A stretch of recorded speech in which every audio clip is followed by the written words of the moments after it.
Are cucumbers fruits or vegetables? What do you think? Don't think too much, really, because that's not our business. Our business today is to tell you how you can organically produce your own cucumbers. No pesticide, no inorganic pesticides, no inorganic manure. Everything 100% organic.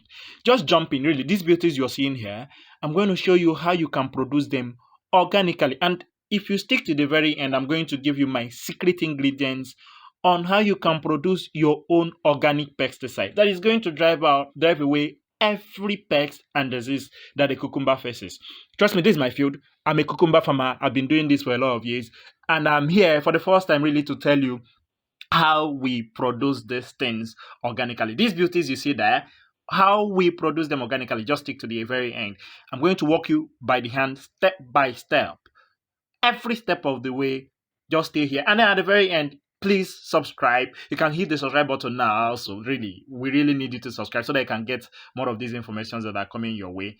I'm going to show you my farm. I'm going to walk you through how we do it. Jump in. Let's go, guys. So we start by really clearing the farm. Get the size of your land, clear it. Most importantly, measure your land. Measure the land you want to use. Make sure the area you want to use, and then you should be able to calculate the spacing. Your bed, I use 80 cm to 40 cm. The size of my bed is 80 cm. The size of my farrow is 40 cm. So you should be able to calculate by the measurement of your bed, right? Then after you've cleared, you make your beds. We put ropes at that 80 cm spacing for the bed, then 40 cm spacing for the farrow. We put beds because we hire laborers who do the beds for us, and then after we put our bed, we've made our bed, we'll dress it very well so that we'll be able to install our drip irrigations. The drip tape should be able to lie flat on the bed, make it very comfortable. So this is an already installed drip tape. Now I have a video of where I detailed step-by-step guide how you can install your own drip tapes, your own drip irrigation system, step by step. It's a beginner's guide too. So the video, I'm going to link it at the very end of this very video. So please take a look at it. When you take a look at it, really, you should be able to install your own tapes by yourself. You don't need any external help, really. No external help. You should be able to do it by yourself, your own way. So this is your own installation, our own installation. So we install immediately after we were done with dressing of the bed, we install our drip tapes. These drip tapes, of course, they have different sizes. For cucumbers, I use the 30 cm spacing, 30 cm in between the drip spacing. There is a 50 cm in between the drips, really, which we use for tomatoes, for pepper, for okra, for eggplants. But for cucumbers, I use 30 cm spacing.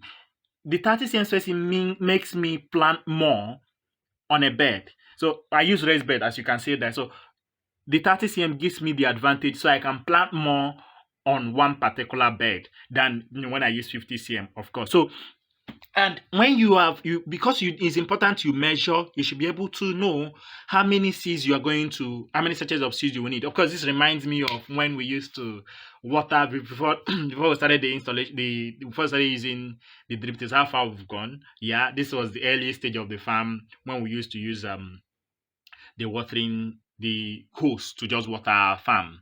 This is the guys opening the ground. So after you've installed your drip irrigation, you open your grounds. You open it at the dripping point. See the depth. Please pay attention to the depth of the opening.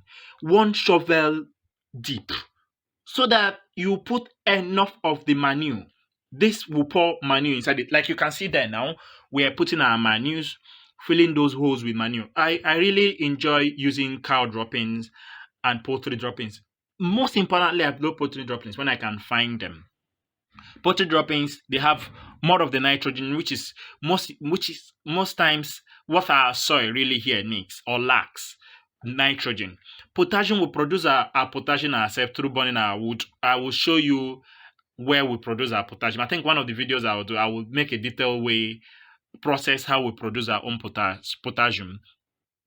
Then we put our manure, we fill those holes. It is important to fill those holes. Then after you fill the holes, you plant your seeds. The seeds I use African Giant. I have a crossbreed of seed that I use, but African Giant mainly is what I use. I will buy it from Thai Agro. Then you plant. We plant two for per one hole. After you've planted your seeds, then you install your trellis net. Now, I will also do another video where we install trellis net. Now, it's important that you install your trellis net immediately after planting so that it wouldn't overwhelm you. Very important.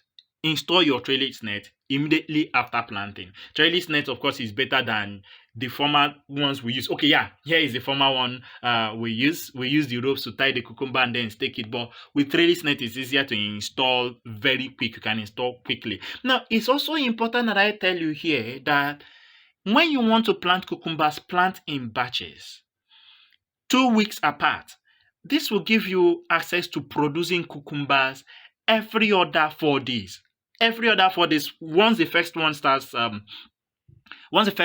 fruiting and you start harvesting those ones, it will give you access to every 4 days. You will always have cucumber in your farm. So this is us harvesting from the farm. Now, let me touch on weeds. Please weed your cucumbers. Now, very early, especially during the rainy season or during the wet season. Now, with drip irrigations, and then in the dry season, you will not have a lot of weeds because you're concentrating the water at the point where you planted. So it's just very few weeds that are really negligible. But if it's wet season, please weed. Weed your farm. You see how neat that farm is? Weed your farm so that the weeds will not be competing with your cucumber plant for nutrients and the manure. So weed as early as possible. As soon as you notice your weeds, please weed them. So after we've harvested, again, it's important to know we harvest at psychological maturity. My cucumbers, because it's organic, 100%, they have a shelf life of over 2 weeks. You can harvest you don't need to put it in a fridge or anything. Over 2 weeks. That's why when our cucumbers hit the market, they are the highest sought after cucumbers in the market. We harvest at psychological maturity. You don't have to wait for the cucumbers to turn yellow before you harvest them. You harvest them as early as possible, but not too early and not too late. Now, one secret with cucumbers is also when you don't harvest them early, if you allow them to turn yellow on the farm, on the cucumber stem, it sends a hormone back. The seeds sends a hormone, or the fruit now sends a hormone back to the plant and say, please, we are no more needed. And then the fruit start dying. You should be able to harvest your cucumbers at least 4 times before they die. Each cucumber seed should give you 4 fruits at least. I've done 6, I've done 7, I've done 8. But it is important that you harvest as early as possible. So after harvesting, then we bag. We sort them out. We sort out because of the sizes, the big ones, and these are really, really nice cucumbers. The African giant is a really nice species of cucumber. So you sort them out. Now, I said if you stick to the very end, I'm going to tell you our secret ingredient. Yes, this is the very end. Now, number one ingredient I use is clove. Get clove, get neem bark, get turmeric, and get garlic. Put them inside a jar, seal it. After 2 weeks, sieve it out. The water, put it in your knapsack and spray. If you spray it, the cucumber beetle, the leaf miners will not come and attack your cucumber. Please, this is the very end. I'm going to do more videos. Please subscribe to this channel. We really need you to subscribe to our channel. And please subscribe so that you can get more information like this. I'm going to do more videos, especially on how to install trellis net. I'm going to do another video like that. Please install, and thank you very much for coming in this channel, and please stay with us. Thank you very much. Really appreciate you guys. Thank you.